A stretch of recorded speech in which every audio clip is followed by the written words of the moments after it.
옛날부터 전해져 오는 유명한 3대 거짓말이 있습니다. 그것이 무엇인 줄 잘 아시죠?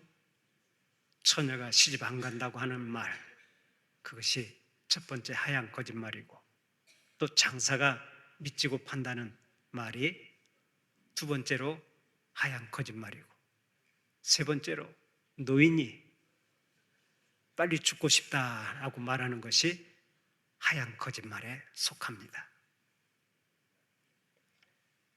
이런 거짓말은 악의가 없고 우리 모두가 공감하는 하얀 거짓말이기 때문에 주위에서 누가 이런 말을 해도 해석을 잘해야지, 그렇지 않으면 곤란한 일이 생깁니다.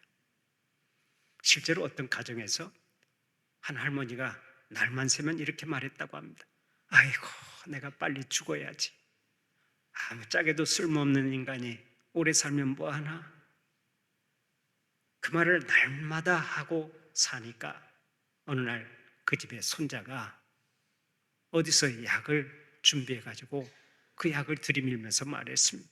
할머니, 빨리 죽는 게 소원이시죠?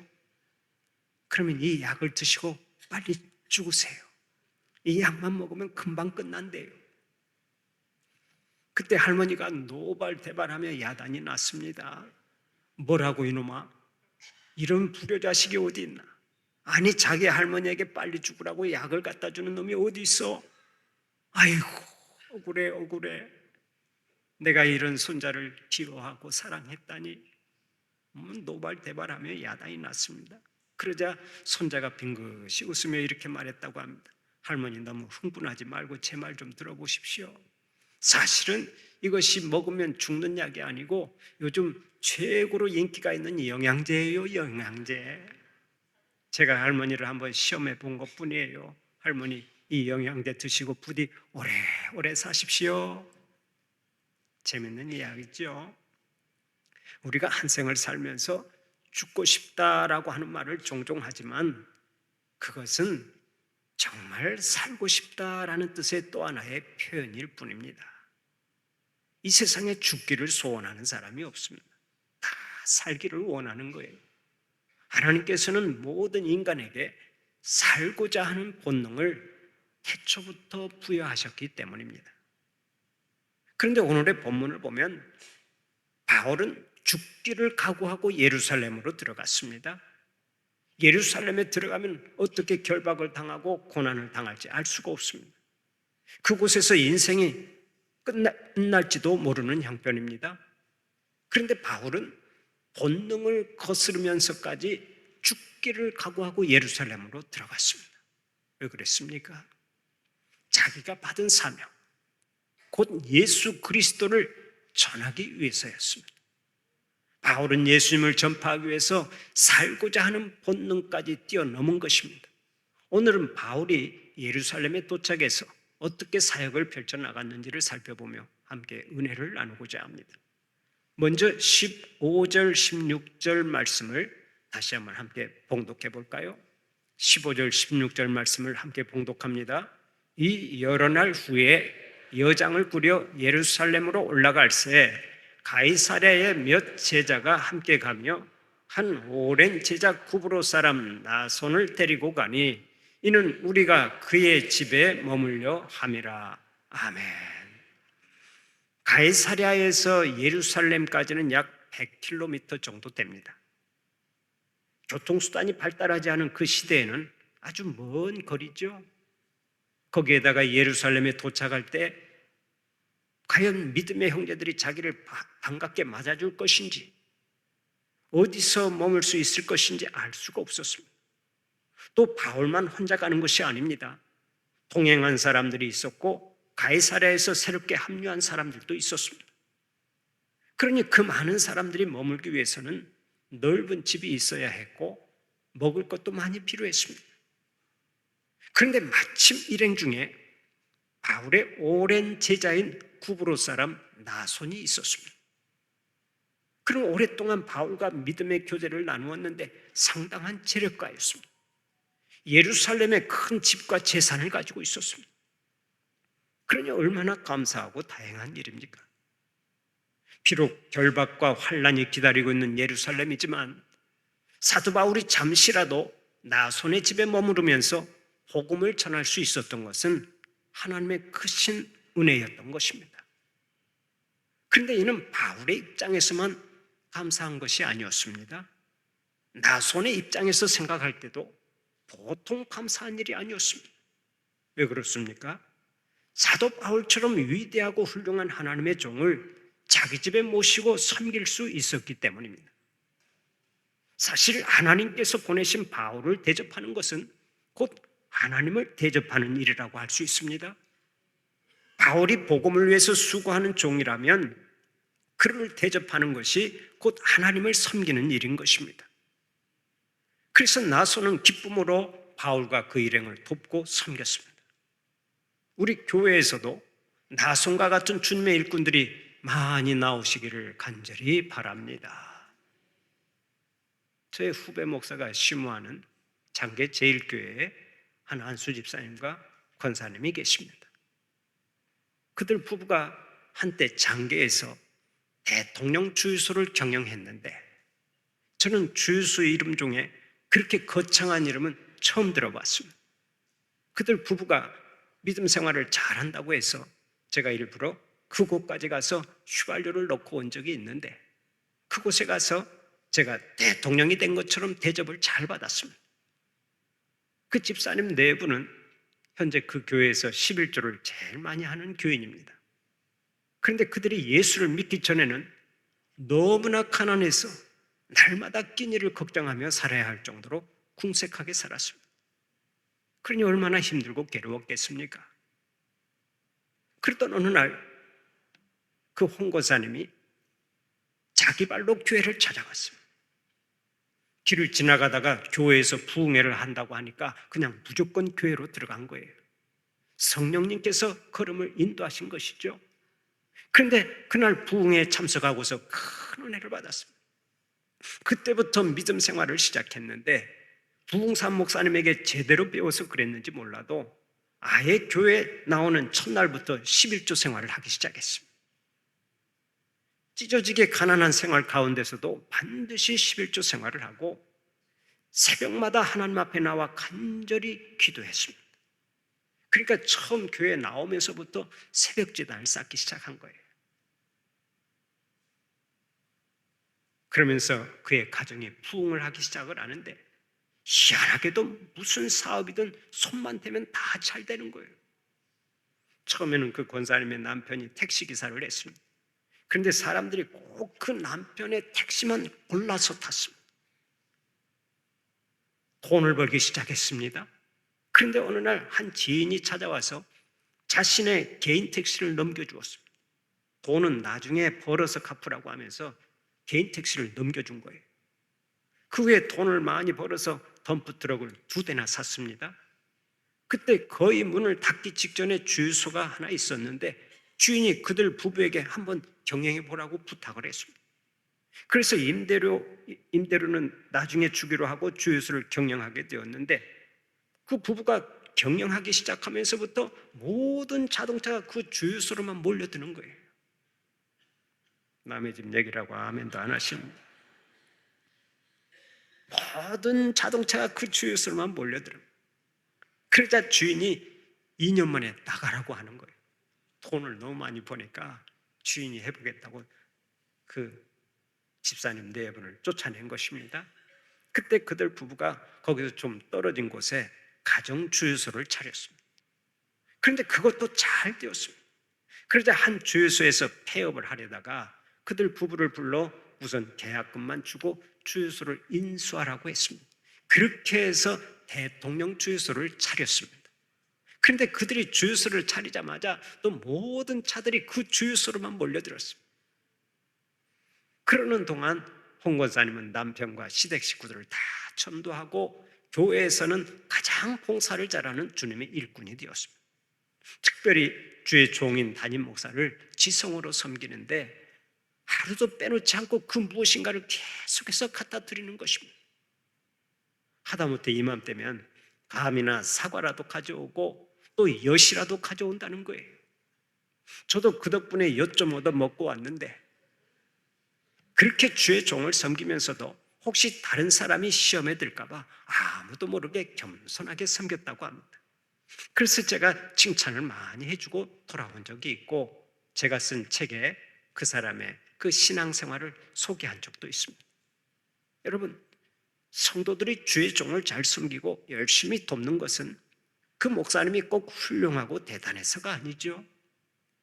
목회자가 오직 주님의 일을 감당하기 때문에 주님을 섬기는 마음으로 그 목회자를 대접하는 것입니다. 우리 교회 교역자들도 우리 교인들에게 종종 분에 넘치는 대접을 받습니다. 그때마다 황송하기 그지없을 뿐입니다.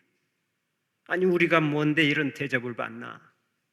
그래, 우리 뒤에 계시는 주님 때문이로구나. 이런 생각을 하면서 주님 앞에 부끄럽지 않은 목회자들이 되려고 애를 씁니다마는, 우리 순천 북부교회가 초대교회처럼 피차 돕고 섬기면서 크게 부흥하는 교회, 소문이 좋은 교회, 아름다운 교회로 널리 소문이 퍼져나갈 수 있기를 바랍니다. 이제 오늘의 본문 17절부터 19절까지의 말씀을 다시 한번 함께 읽어볼까요? 17절부터 19절까지의 말씀을 함께 봉독합니다.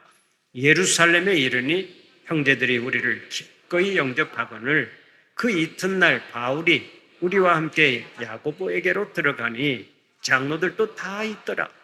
바울이 문안하고 하나님이 자기의 사역으로 말미암아 이방 가운데서 하신 일을 낱낱이 말하니. 아멘. 사도 바울이 예루살렘에 갔을 때 다행히 믿음의 형제들이 나와서 기꺼이 영접을 해 주었습니다. 그들과 함께 그 이튿날 야고보를 방문했습니다.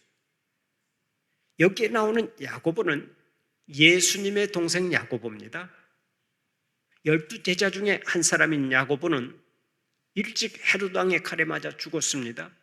그래서 예수님의 동생 야고보가 예루살렘 교회의 지도자가 되었고 예루살렘 교회를 잘 섬겼던 것입니다.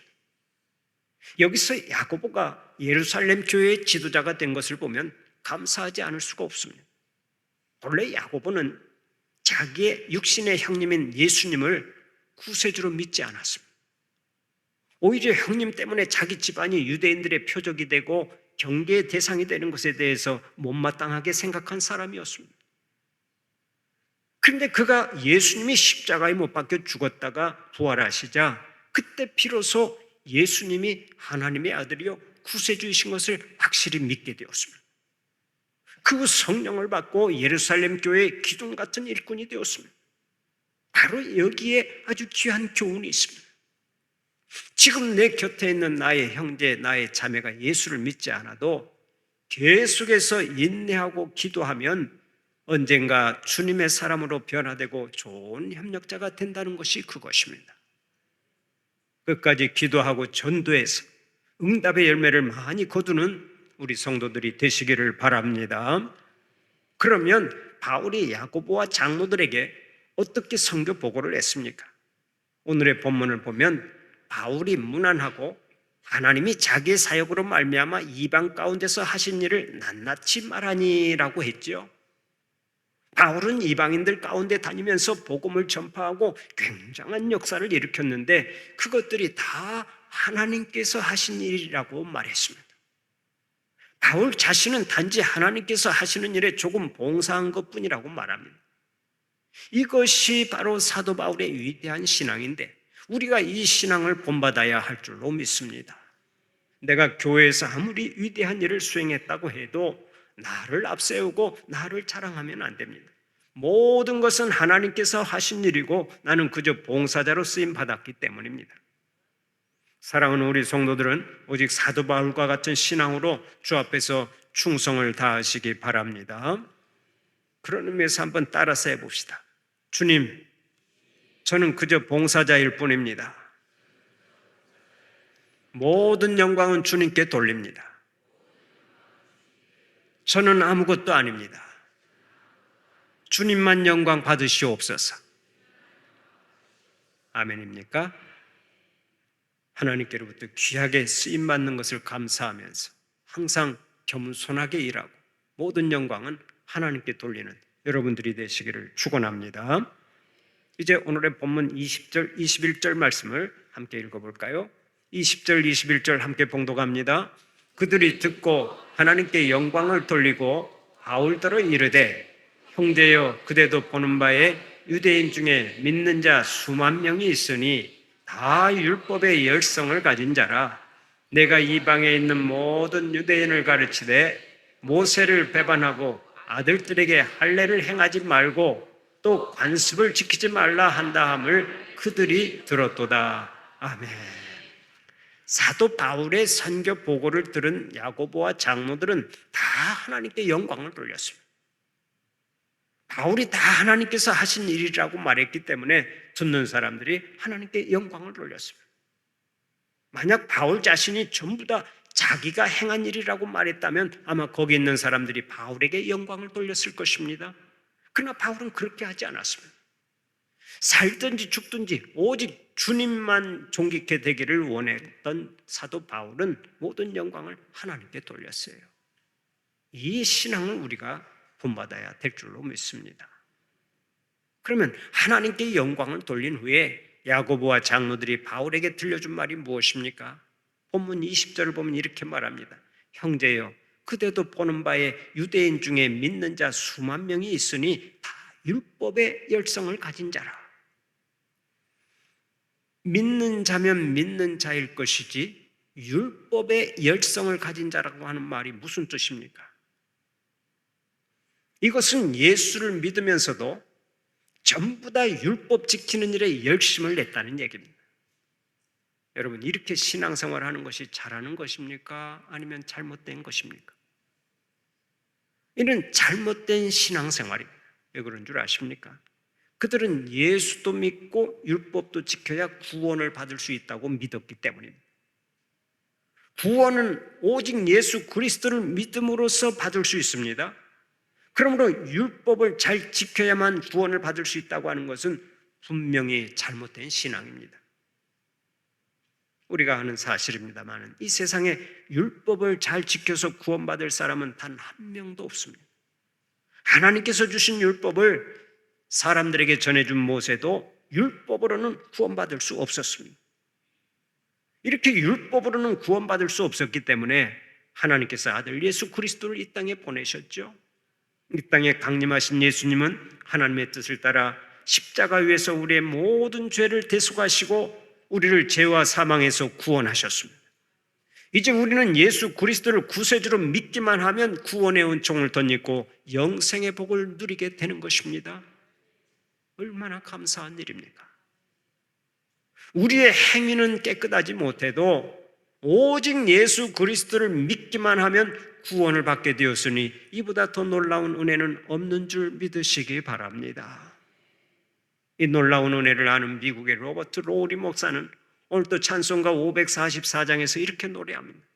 울어도 못하네 눈물 많이 흘려도 겁을 얻게 못하고 죄를 씻지 못하니 울어도 못하네. 십자가에 달려서 예수 고난당했네. 나를 구원하시리 예수밖에 없네. 이 시간에 이 찬송가 544장 1절과 4절을 함께 불러볼까요? 울어도 못하네 눈물 많이 흘려도 겁을 얻게 못하고 죄를 씻지 못하니 울어도 못하네. 믿으면 되겠네 주 예수만 믿어서 그 은혜를 힘입고 오직 죽게 나가면 영원 삶을 얻네. 544장 1절 4절을 함께 부르시겠습니다.